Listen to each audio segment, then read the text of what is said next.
Maiatzaren 7an gaude, maiatzaren 26a gero eta gertuago dago, eta horri buruz hitz egingo dugu gaurkoan Bakartxo Ruizekin, EH Bilduko foru hauteskundeetarako lehendakari gaia. Arratsaldeon eta ongi etorri. Arratsaldeon. Zer modu zaude? Ongi, lanpetuta eta 3 aste hauetan kanpaina polita egiteko gogoz. Bai, egun mugituak.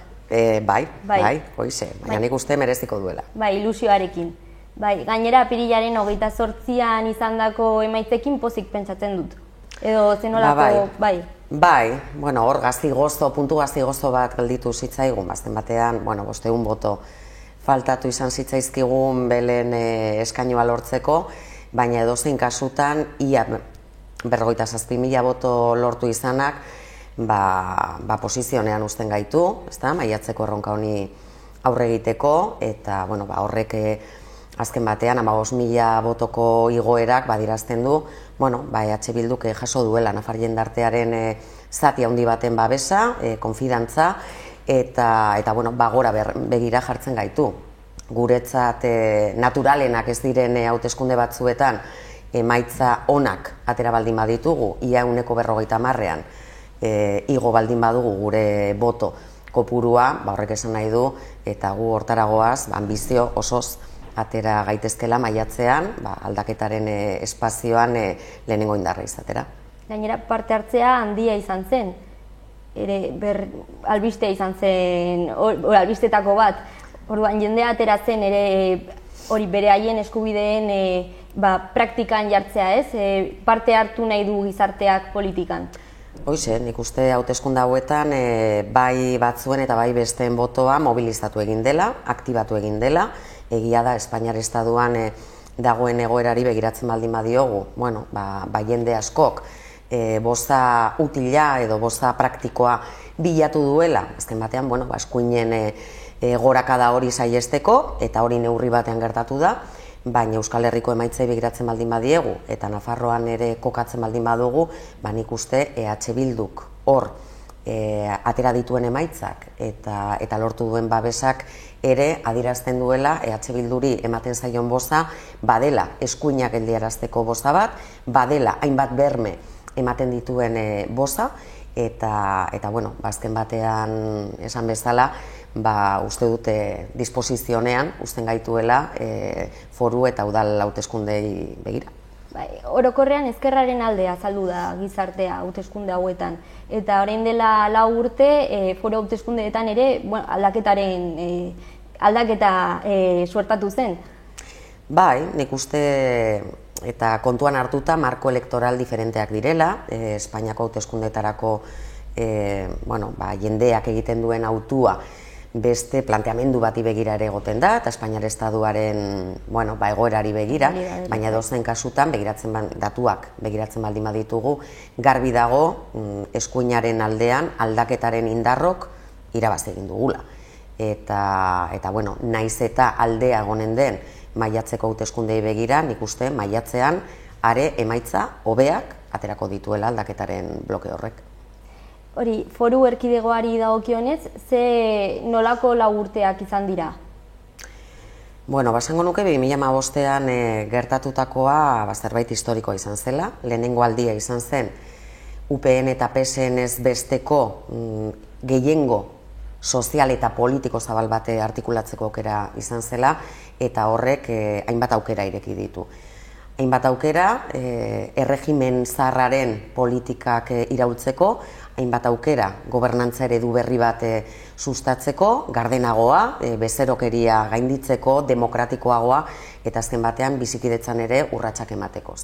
Nik uste 4 urte hauetan, naiz eta bide luzea gelditzen den egiteke, baina bai eskubide sozialei begira, bai hainbat eta hainbat diskriminazio gainditzeari begira, eta azken batean eredu demokratikoago bat eraikitzeari begira, eta 21. mendeko Nafarroa eraikitzeari begira, urratxe importanteak eman direla. Nik, ez dut imaginatzen UPN eta PSN-ren gobernuekin, eskolae bezalako proiektu bat martxan egon zitekenik, ez dut imaginatzen, hori ez dugulako inoiz bizi izan, medikuntza gradu publikoa izateko atarian egon gintezkenik, edo ez dut imaginatzen, errenta bermatua gehien behar dutenentzat egun indarrean dagoen bezalakoa izan zitekeenik, ezta? De facto azken legegintzaldian UPNek eta PSNek hori murriztu egin zuten.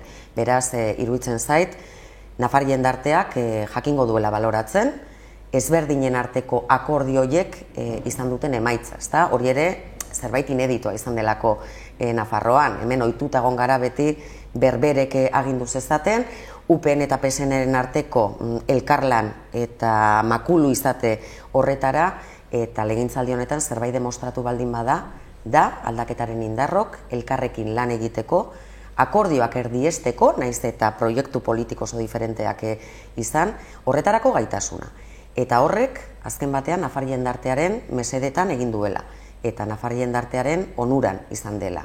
Eta apokalipsia edo Nafarroa eroriko zela, ez dakit, irudikatu nahi zuten hoien aurrean, nik uste oso garbi gelditu dela, bai arlo ekonomikoan, bai arlo sozialean, eta bai bizikidetzaren eremuan urratxe importanteak eman direla. Orduan aldaketan nabaritu da, baina hau legislatura bakar bat izan da, orduan errotu behar du oraindik jarraipena izan, ez dakit nola ikusten duzunzuk. Bai, hoize, 40 urteko edo 80 urteko erregimena, jar diezaiogun bakoitzak nahi duen kopurua, ezin dela urtetan erabat irauli. Nik uste lehenengo legegintzaldi honetan oinarri batzu jarri ditugula, bereziki UPN eta PSNren politika antisozialak eta azken legegintzaldiko murrizketa latzak iraultzeko bide bat egin dela, eta oinarri batzu jarri direla.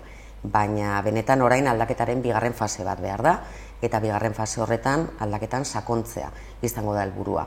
Jarri diren finkatzen hasi garen oinarri horiek garatu egin behar direlako. Kontuan hartu, 104, okerez banago, 104 lege onartu ditugula. 104 lege, gehienak eduki sozial handikoak. Gehienak nafar jendartearen ongizatea hobetzeari begirak. Eta beste batzuk, arkitektura juridiko oso bat osatu dutenak, eredu gardenagoa, eredu demokratikoagoa sustatzeko. Eta, mapa lokalaren legeak esate baterako, Nafarroaren antolakuntza demokratikoagoa eta orekatuagoa egiteko asmoz, ezta? Horrek garapena behar du, eta 4 urte hauetan jarri diren oinarri horiek, orain garatu egin behar dira, eta 4 urte hauek ezinbestekoak izango dira hori guztia egiteko. Aldaketak politikan oinarriak behintzat, eta gizartea ere aldatu egin da, gertakizun asko eman dira 4 urtetan zehar, Altsasuko kasua hor dago, besteak beste, demokrazia aipatu duzu, Kataluniaren kasua ere hor daukagu, nola egokitu, ze nolako iritziak duzue zuek zuen aldetik, ze joerak daude gizartean, aldaketaren alde egingo dute oraingo honetan, zer uste duzue? Nik uste 2015ean inflexio puntu bat izan zela, eta nafar jendartean aldaketa soziopolitiko bat martxan dagoela. Eta 2015ean horren isla izan genuen.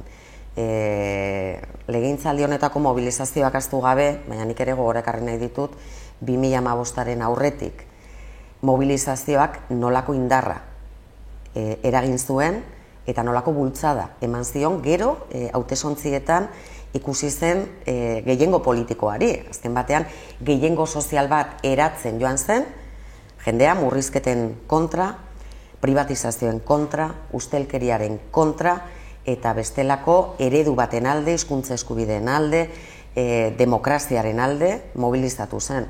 Eta kalean irabazi genuen hori, gero hautesontzietan ere islatu zen.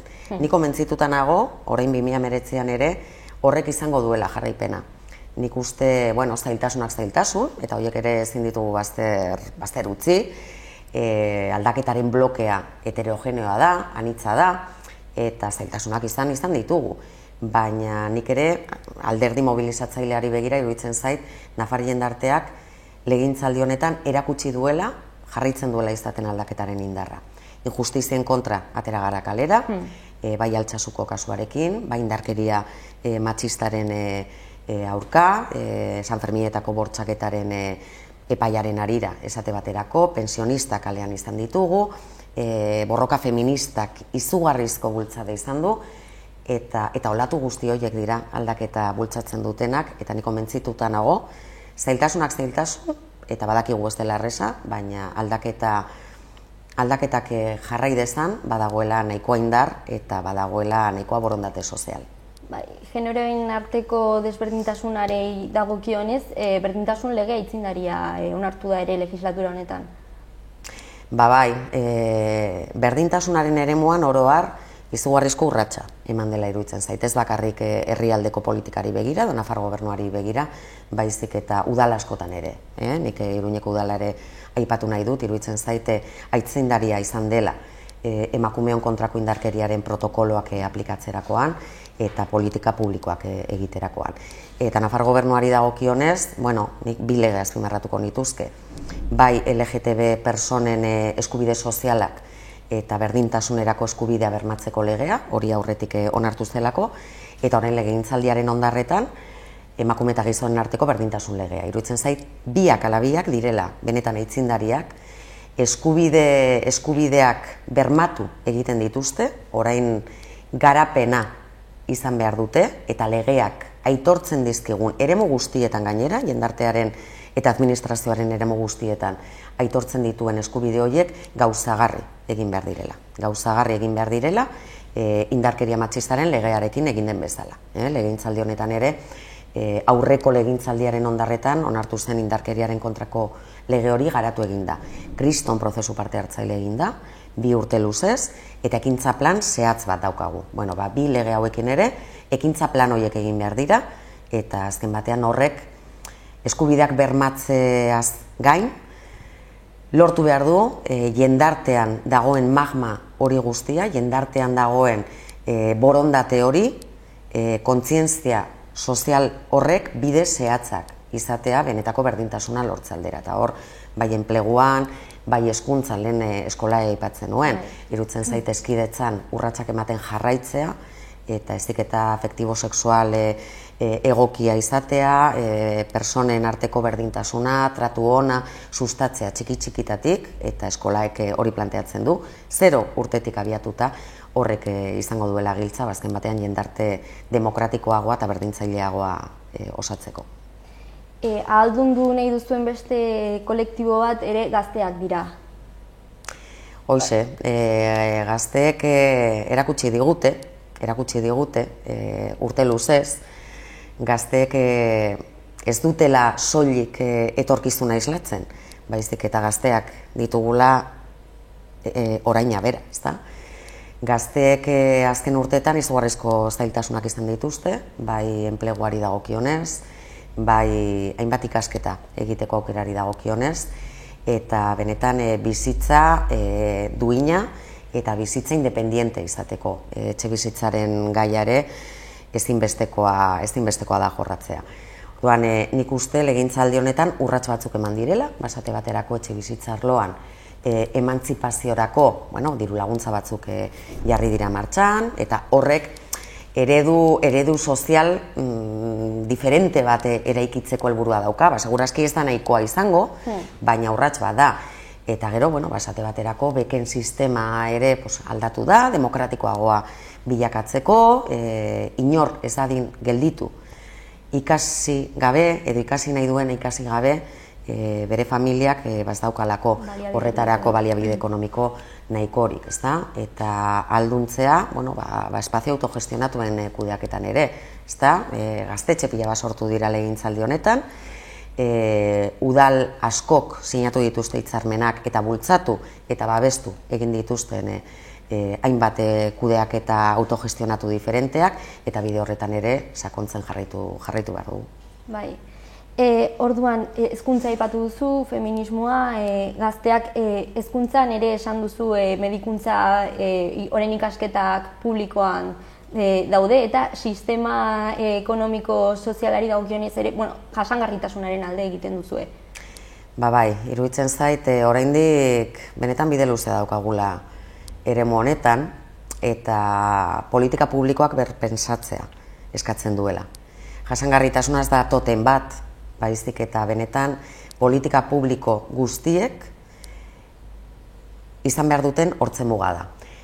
Nafarroan, nik esango nuke, urratsak eman direla, badaukagu aldaketa klimatikoari aurre egiteko estrategia benetan ona, esango nuke Espainiar estatuan aitzindaria dela, baina horrek eskatzen du, benetan politika publikoen erdigunean, bai pertsonak eta bai gure ingurua kokatzea.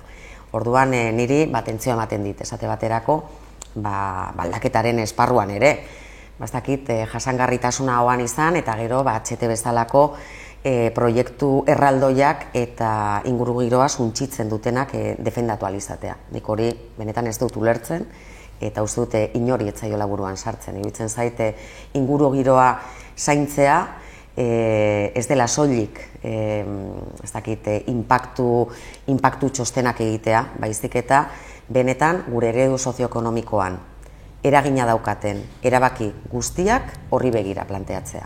Onartu dugu hondakinen lege aurrerakoia. Ekonomia zirkularra jarri dugu martxan, ekonomia soziala ere ekonomia sozialari izugarrizko bultzada eman zaio, eta azken batean sustatu behar dugun eredu sozioekonomikoa hori da, berrikuntza sozialean oinarritzen dena, eta izugarrizko errespetua diona inguruari. Eta hor, energiaz hitz egin daiteke, energia berriztagarriekin egin beharreko politika guztiak, eta azpiegituren politika ere goitik bera berpentsatu behar da. Eta hori da guke planteatzen duguna. Gainera, ekologiak osasunarekin zerikusi zuzena dauka, eta horrekin ere kalitatezko eta doako osasun zerbitzuaren alde egiten duzue. Hoize, nik uste sistema honi, lehenik eta behin, Nafarroan bizi garen persona guztiek eskubide berberak izan behar ditugu, bai osasungintzan eta bai arlo guztietan, baina osasungintzan bereziki, bazentua jarri behar da, azken batean pasaden legegintzaldian Alderdi Popularrak eta UPNek onartu zuten murrizketako bat izan zelako pertsona migrantei, egoera administratibo irregularrean dauden personei osasunerako eskubideak kentzea. Orain, gehiengo politiko eta sozial zabal bat dago hori bermatu nahi duena, martxan jarri da politika konkretu bat hori egiteko, baina oraindik, afinatu egin behar da. Eta azken batean, Auzitegi Konstituzionalak esaten diguna da, estaduan indarrean dagoen legeak denentzako balio duela. Eta Nafarroan, hainbat kolektibo ezin ditugula egoera hobean kokatu, Espainian denok berdinak izan behar dugulako. Horren kontra ere, argita garbi dago EH Bildu. Eta dozein kasutan, osasungintzari dagokionez, osasungintza denona da, oinarrizko eskubide bada, ezin da saldu, ezin da privatizatu, eta osasungintza gauza asko da. Ospitaletako sukaldeak privatizatu zituztenean, Nafar jendartearen osasunaren kontra jozuten. Osasungintza publikoa defendatzea bada, baliabide nahikoa ematea, bada privatizatuta eta espekulaziorako erabiltzen den negozio bat bilakatzea denontzako eskubide bat. Eta horrek eskatzen du langileen lan baldintza onak bermatzea, horrek eskatzen du gure osasun sistemak benetan erantzuna ematea momentu honetan daukagun jendarte gerota zarkituagoari, gerota gaixotasun kroniko gehiago dituenari, eta bar, eta bar. Eta beraz, iruditzen zait, urrats batzuk eman direla, osasun publikoan, osasun komunitarioan, eta horiek garatzen joan behar dutela, eta askoz ere anbizio gehiagorekin politika publiko sendoak egin. Herritar guztien eskubideak bermatuz, izan ere, herritartasun unibertsala sartzen da zuen proposamenean. Euskalduntzearen alde egiten duzue, baina internazionalismoa ere zuen programaren baitan dago. Bai, guk... Gizarte anitza da. Hori da, guk aniztasun kultural, jatorriari dagokion aniztasuna. Horre urrats batzuk eman arren, iruditzen zaigu askoz ere gehiago egin daitekela. Guk planteatzen dugu esate baterako, Nafar gobernuan bizikidetzaren esparru horretan zerbitzu berezi bat sortzean aniztasun kulturalaren kudeaketa egokia egiteko. Iruditzen zaigu herritartasun unibertsalak horrek ere ezin duela totem soil bat izan. Kontuan hartu behar dugu, Espainiar estatuan indarrean ditugun legediak personak diskriminatzen dituela.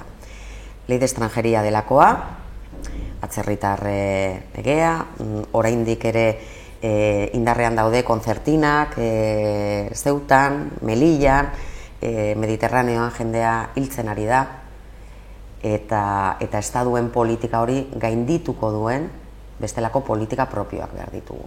Eta horretaz gain, gero gure artean ditugun oso jatorri ezberdinetako personak, hoiei eta pasa behar dugu integrazioa zelako kontzeptu horretatik benetako bizikidetza eta elkar ezagutza horretara. Eta elkar ezagutza horretan, jakina, euskal kulturak izan behar du bere tokia, ze personek benetan, eta euskaldun hori askotan tokatu zaigu, atzerrira joan behar izatea, bai frankismo garaian, bai aurretik ere, eta euskal diaspora oso zabala da, munduaren luze zabalean. Eta persona hoiei guk eskatu izan dugun bezala, eman bar zaizkie bermeak, beraien kultura mantendu dezaten. Eta era berean, eman bar zaizkie aukerak, kultura propioan bizitzeko, elkarrekin bizitzeko. Eta hori, ez da posible izango, ez baldin badugu elkar ezagutzen, ez baldin baditugu aurriritziak alde batera uzten. Arrazakeriaren kontra, xenofobiaren kontra, ez bakarri diskursoa, baizik eta praktika zehatzak egin behar ditugu. Eta momentu honetan, nik benetan kezka handiz ikusten dut boxena, edo oroar, eskuineko alderdiek daukaten diskursoa, eta baita bere burua aurrerakoitza daukaten gobernuen, Pedro Sánchezen gobernua barne, praktika bera ere. Mediterraneoko tragediari Espainiar estadua ez da gai erantzunik emateko. Beraz, iruditzen zait, badaukagula aukera politika propioak egiteko eta bizikidetzan urratsak emateko. Bai, politika propioak egiteko, hori ere zuen beste baloretako edo irizpidetako bat da, autodeterminazioa eta erreferendumak, herri galdeketak, azkenean zer esateko duen hiritarrak, ez? Hori da, nik uste demokraziaren oinarrian dagoela, politika publikoak herritarren esku ustea. Egia da, bizi dugun sistema, demokrazia representatiboarena dela, ez dela demokrazia parte hartzailearena, baina hor jauzi bat eman behar da. Jauzi bat eman behar da, herritarren mandatua ahalik eta hoberen bete dezagun ordezkari politikoek ere. Hartara, iruditzen zait urrats bat izan daitekela berriki onartu dugun parte hartze demokratikorako legea, horrek aukera emango digu, herrialde mailako konsulta herritarrak artikulatzeko ere, eta horiek baliatu behar dira. Niri burura datozkit, esate baterako, orain Bardeako tiropoligonoaren afera, beste 10 urterako kontratua luzatzeko momentuan gaudenean, Nafarroako ondare natural bat daukagu, eta interes militarren, gerraren interesen zerbitzura daukaguna. Nafarra herritarrok zerbait esan beharko genuke horren inguruan, edo atzeteren inguruan. Nafarrok prest gaude milioikada bat gastatzeko inondik inora ez doan tren batean, eta herritar gehienoi, oso gutxitarako balioko digun zerbaitentzat, Madrilera 20 minutu lehenago iristeko, interes orokorrari dagozkion eremuetan, herritarrok zer esan izan beharko genuke. Eta nola ez, baita, geure egoera administratibo eta juridikoaren inguruan. Guk Nafarroak erabaki dokumentua 2014an eman genuen argitara, eta hor oso garbi planteatzen dugu. Eta legegintzaldi honetan, guretzat gakoetako bat horixe izango da. Nafarrok badaukagu erabakitzeko eskubidea, Nafarrok izan behar dugu, Nafarrok nahi duguna, eta horretarako bideak artikulatu behar dira. Eta foroa mejoramendua aldatu egin behar da. Eta aldatu egin behar da, eskubide demokratikoak jasota, eskubide soziala jasota, eta Nafar jendarteak babestuta. Ze hori, 82an, Nafar jendarteak ez zuen bozkatu.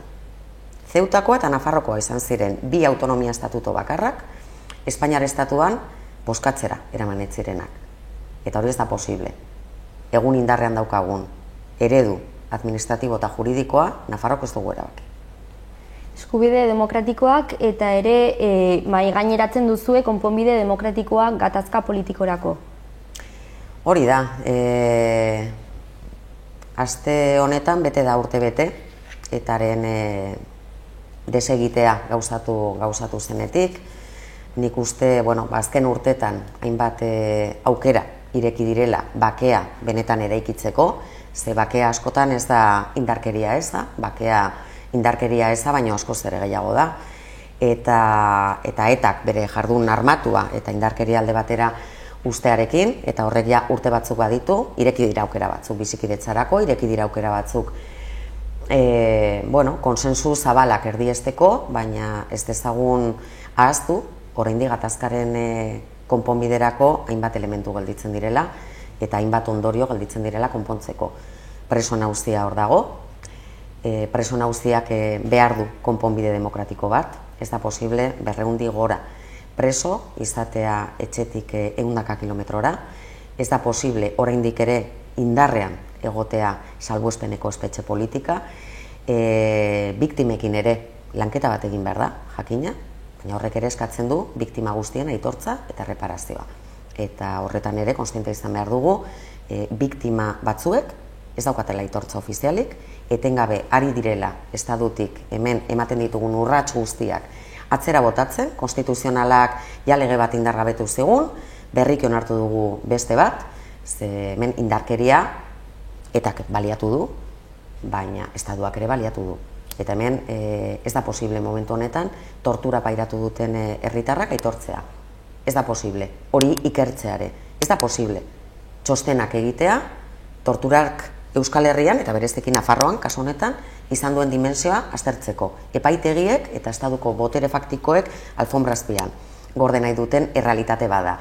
Eta bake justo eraikitzeko, atzera bueltarik ez daukan egoera bat eraikitzeko, hori guztia askatu behar da. Korapilo guztiak askatu behar dira. Bestela, ari gara egoera edo modu faltsu batean izten afera hau. Eta benetan, denok daukagun borondatea. Nik ez daukat zalantzarik badela indarkeriaren zikloari amaiera ematea, baina horrek eskatzen du konponbide integral bat. Bai, zauri asko irekiak daude oraindik eta adibidez legislatura honetan ikusi da memoria historikoak leku garrantzitsua ere izan duela. Bai, bazen garaia. UPNek ez du hatz bakar bat ere mugitu, eta PSNren laguntza izan du gobernu guztietan, baina PSNek ere, eta orain ahoa irekitzen zaie memoria historikoaz, baina ez batzuk eta ez besteek ez dute urrats bakar bat eman azken 20 urteetan. Pasan legegintzaldiaren ondarretan lortu zen Nafarroko memoria historikoaren legea indarrean jartzea. Baina hori bere horretan gelditu zen, UPNek onartu zenetik ez zuen urrats bakar bat eman hori garatzeko, eta legegintzaldi honetan urrats importanteak eman dira, ez bakarrik Nafar gobernuaren aldetik, baizik eta udal asko eta askoren aldetik. Eta nik hor, berriro ere, Iruñeko udala balorean jarri nahi dut, Mola eta Sanjurjoren ezurrak eraikin horretatik, kaidosetik, erorien monumentutik ateratzeak, daukan balio simbolikoak adierazten du borondate politikoa. Oraindik Frankoren ezurrak hor daude, eta Pedro Sánchezen gobernua 1000 buelta ematen ari da. Iruñan hori horrela egin zen. Zara eta gehiagiri gabe, eta horrek jende askorentzat izugarrizko esangura dauka. Nafar gobernuak ere urratsa handiak eman ditu, DNA bankua egitea, desobiratze, ez dakite, 100 bat desobiratze egin dira legegintzaldi honetan, programak martxan jarri dira, eskoletan memoria historikoaren ezagutza garatu ahal izateko, babes instituzionala eman zaio gai honi. Eta hori borondate sozial eta politiko baten isla da, eta bide horretan urratsak ematen jarraitu behar du. Ez dakit komentatu denetik zerbait gehiago nabarmendu nahi duzun egiteke dauden ez dakit aferetatik oraindik atera ez dena? Bueno, bai, iruditzen zaite legegintzaldi honetan hainbat arlotan sakondu behar dugula, nik 2015etik daukadan arantza bat, eta Euskaldunok daukagun arantza bat behingoz ateratzeko momentua da. Euskaren lege berria eskatzen du aldaketaren aro historiko honek. Benetan frustrazio handia izan zen 2015eko akordio programatikoan hori adostu ez izana. Iruditzen zaite legegintzaldi honetan horretan bueno, urrats batzuk eman direla hizkuntza politikan jakina, gutxienez ez daukagu kontrako hizkuntza politika bat, UPNek eta PSNek egiten zuten moduan, baina bueno, egin diren dekretuek eta eman diren urrats horiek behar dute estaldura legal oso bat eta estaldura juridiko oso bat. Eman dira urrats batzuk konsensurako bidean eta uste dut aukera hori baliatu behar dugula. Eta gure helburuetako bat izango da legegintzaldi honetan Euskararen lege berria, zonifikazioa gaindituko duena eta Nafarroan bizi garen euskaldun guztioi eskubide berberak aitortuko dizkiguna. Aldaketak hori eskatzen du, ez da posible aldaketaren aro batean, berdintasunaz hainbeste hitz egiten dugunean, ekitateaz eta aukera berdintasunaz hitz egiten dugunean oraindik ere UPNek eta PSNek egindako legeak indarrean jarraitzea. Orduan, maiatzaren 26an hitzordu garrantzitsua eta erabakigarria noski baietz, zer nolako aurreikuspenak dituzue? Bueno, esaten genuen 2015ean aukera historikoa geneukala, ziklo aldaketa bat egiteko, eta lortu genuen, baina etzen kasualitatez gertatu. Jende askok, toki askotan, lan handia egin zuen eta borroka handia egin zuen hori lortzeko. Iruditzen zait 2019 honetan eta maiatzaren 26an beste hauteskunde historiko batzuen aurrean gaudela. Eta ez dut esango hilala bizikoak direnik, baina benetan asko daukagu jokoan. Eskuinak eta erregimenak oro har, eskuinak eta alderdi sozialistak nahi dute, horretara dedikatu dira legegintzaldi honetan, beren helburu bakarra da aldaketa etetea. Erregimen zaharreko eredura bueltatzea. Eta aldaketaren indarrok erakutsi dugu badagoela beste modu bat Nafarroa eraikitzeko eta horrek bat egiten duela Nafarra jendartearen gehiengoarekin. Eta autua berbera da, oraingoan ere, da, erregimena edo aldaketa. Erregimena edo aldaketa eta ez dago tartekorik. EH Bilduk uste du ez dagoela tartekorik. Eta aldaketaren protagonistak, ara, geroa bai, Podemos, Izquierda Ezkerra eta EH Bildu. Eta hori da ezinbestekoa, gehiengo hori mantentzea ezinbestekoa izango da, aldaketaren bideak aurrera egin dezan. Eta horren baitan, iruditzen zaigu, jakinda, EH Bilduk 4 urte hauetan erakutsi duen ardura, erakutsi duen gaitasuna, bai ezberdinen artean akordioak erdiesteko, eta bai ezkerreko ikuspegitik gobernuan eragiteko, horrek bultzada bat eskatzen duela. Gure helburua eta gure aspirazioa hori da, aldaketaren esparruan lidergoa izatea, aldaketaren esparruan lehenengo indarra izatea, eta guk beste gobernu eredu bat planteatuko genuke, lidergo konpartituak eraikitzeko. Eta hori da, azken batean jokoan daukaguna. Bestelako tentaziorik izan ditzakete beste batzuek, eta hor, Maria Txibitek bere burua presidente ikusten du. Maria Txibitek eta alderdi sozialistak beti egin duten autua egin beharko dute, edo aldaketak planteatzen duen hautagaia babestu, edo eskuina babestu. Maria Txibitek ez dio irabaztiko aldaketari. Eta hori da, beti izan duen autua, eta oraingoan ere izango duena, badakigu zer egin duen historikoki, eskuinaren makuldoa izan. Ia oraingoan zer egingo luke, baina ni edozein kasutan konbentzituta nago, aldaketaren indarrok, gehiengo hori mantentzeko aukera eta gaitasuna izango dugula. Mila esker gurekin egon izanagatik. Mila esker zuei. Hurrengora arte.